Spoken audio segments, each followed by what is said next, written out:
Patanjali has defined the first two steps of yoga and has given the details of the first two steps and also the changes that take place in a disciple when he follows the first two steps. By the practice of the total surrender, we will be able to experience what samadhi is. And then he goes to explain us about asana, the third step in yoga.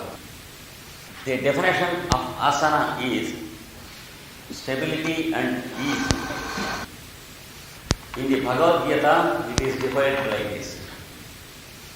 Which asana can give us this aspect? He has not specified any asana here. So, many commentators have given many asanas. Some said Patanjali means Padmasana. Some say it is Siddhasana.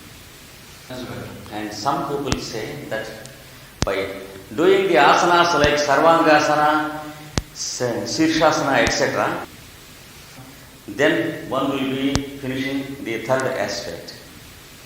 And he will get stability in his posture of sitting. That is what they say. If one can continue in the same posture without any difficulty, then he has got a mastery over his asana and it is stability. This is what the commentators said. Stability is not physical, it is something mental. If a corpse is not moving, we can't say that it is stable. So here, Patanjali meant something different from what we call asanas. Asanas are different from asana. This is plural. What Patanjali says and what Bhagavad Gita says is only one single asana. It is establishing or creating stability and ease to the I am inside. It is not to the legs or head or hands.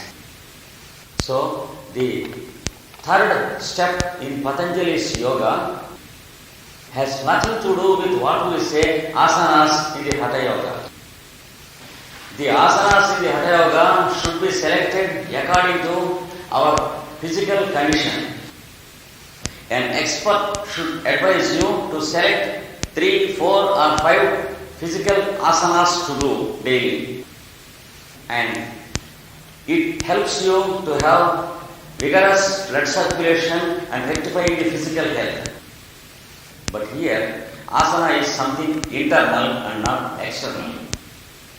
Here starts what we have explained yesterday.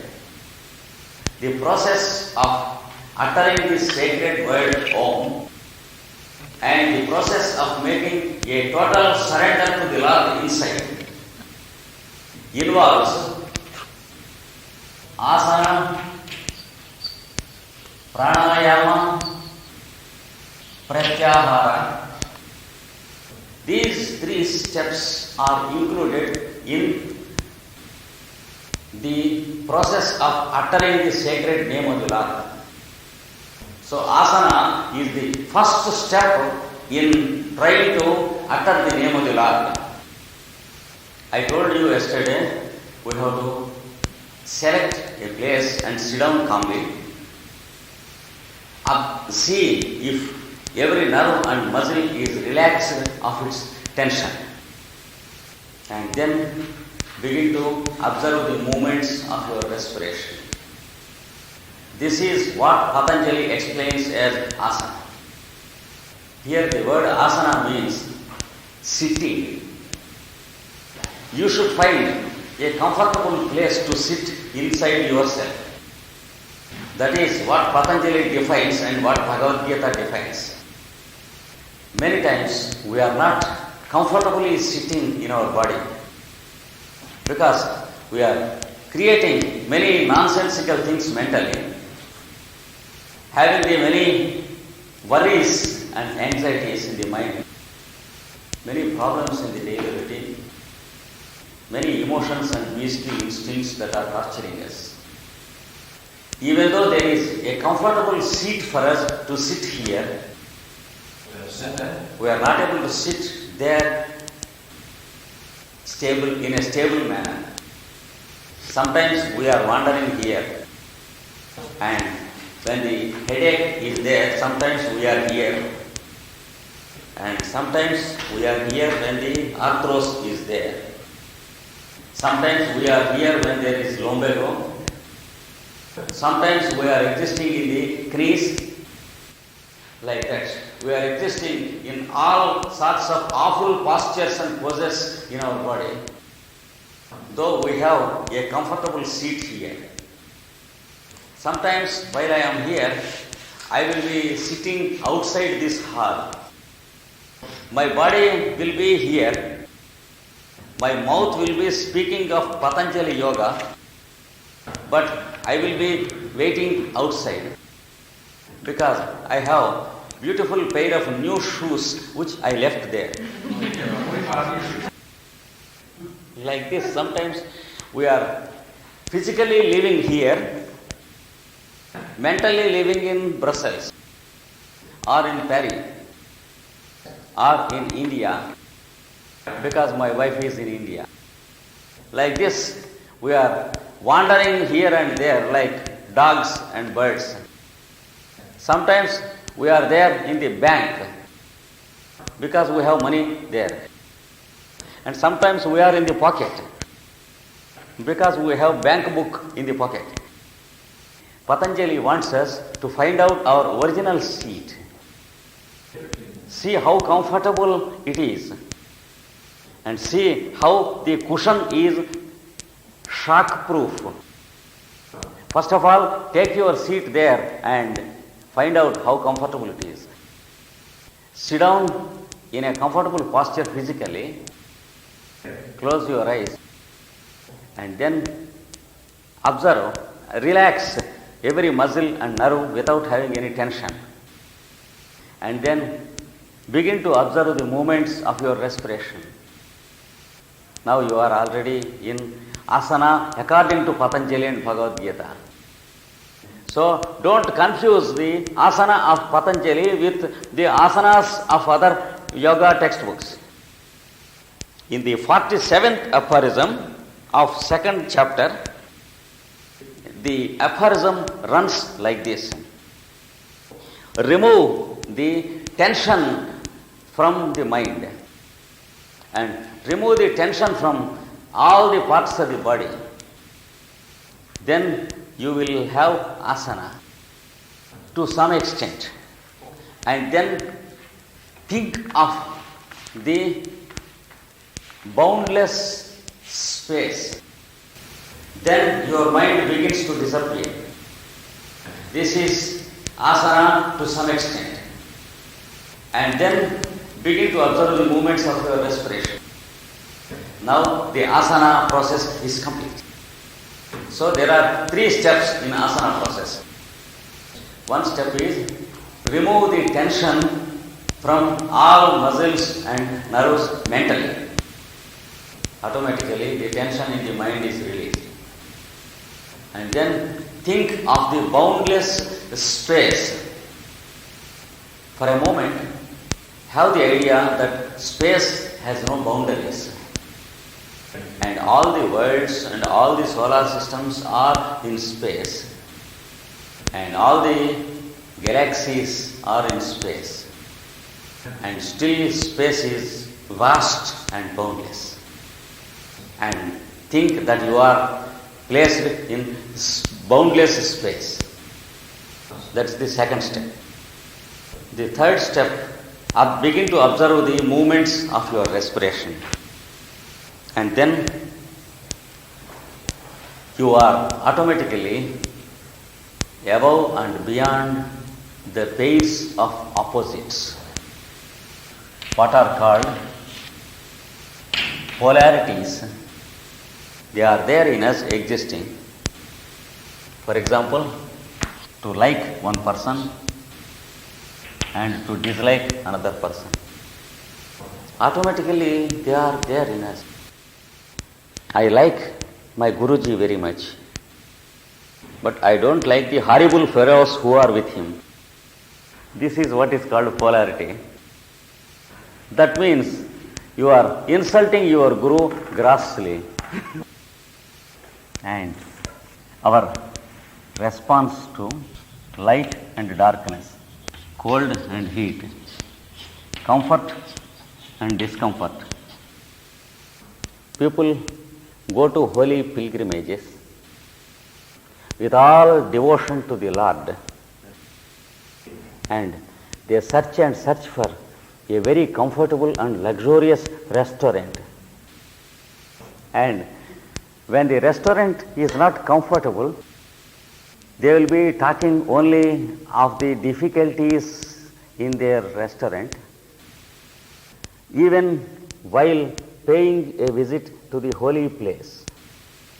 Going there in the sanctuary in the middle of the church and kneeling there and speaking that this restaurant is horrible. What for we have gone there for pilgrimage? There was a 7 days session of yoga classes at a place in Occident. It was advertised 1 year before to apply for your rooms and your food. And one gentleman has written a letter. We want 2 rooms side by side because it is winter. Myself and my wife should have rooms side by side. Otherwise, it will not be comfortable to us. For what purpose? To attend yoga session for 7 days. So, they will be bothering about their restaurant and meals and drink. And there is a good whiskey found there in the restaurant. They feel all the more comfortable and more holy than when they see God. Because we found here a very rare type of, so we should try to be above polarity. Very, very difficult. Because the mind polarizes either to one pole or the other. It cannot be in the middle. Always it wants to see something when we are hearing.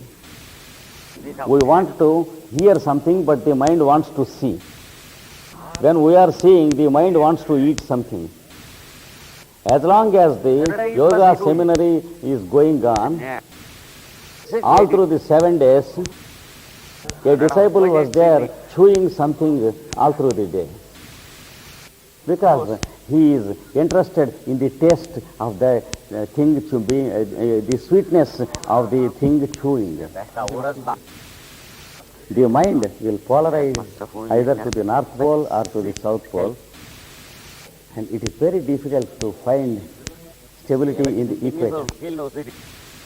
Patajali says, by practicing asana, you will cross the difficulty of polarities with less difficulty, and you will reach your own equator of consciousness, from which you will not move this side or that side, and you will be established in poise. This is the first thing that occurs when you practice asana. That is what he says in 48th aphorism. And then the next step is make the respiration uniform. Yesterday I told you how to do it. Then Patanjali says automatically the respiration, when you follow the art of respiration according to the yesterday's instructions, the mind begins to disappear more and more, and you begin to exist instead of mind existing. So consciousness will no more be in the mind because you have grown conscious and the mind is absorbed into you. Now the mind exists only a part of yourself and automatically the respiration begins to, as long as the mind is not there, respiration is not there. Again, when the mind begins to appear, automatically respiration is necessitated. This occurs for a few moments in the beginning and immediately you will become conscious of it and you will be automatically disturbed from that state. Because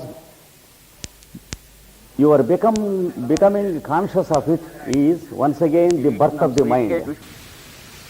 According to our old habit, our consciousness was existing in the mind.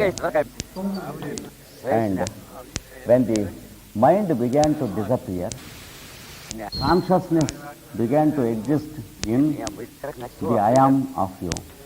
But according to the force of habit, immediately you will become self-conscious. The mind will come out of you again and your consciousness will be gravitated to the mind. So, whenever you become self-conscious, once again there is the birth of the mind.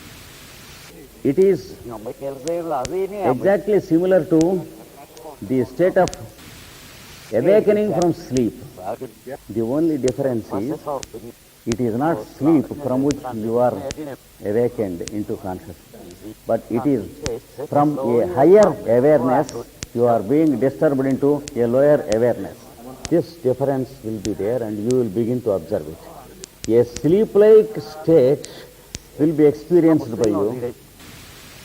It is sleep to your mind and senses, whereas you are aware of yourself.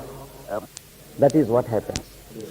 And again and again, you will awaken into your mind.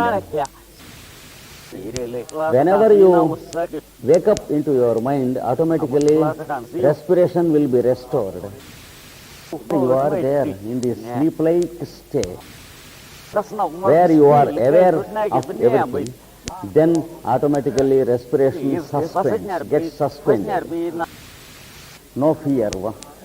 Don't fear that the respiration will stop away. It will be restored the moment mind is restored.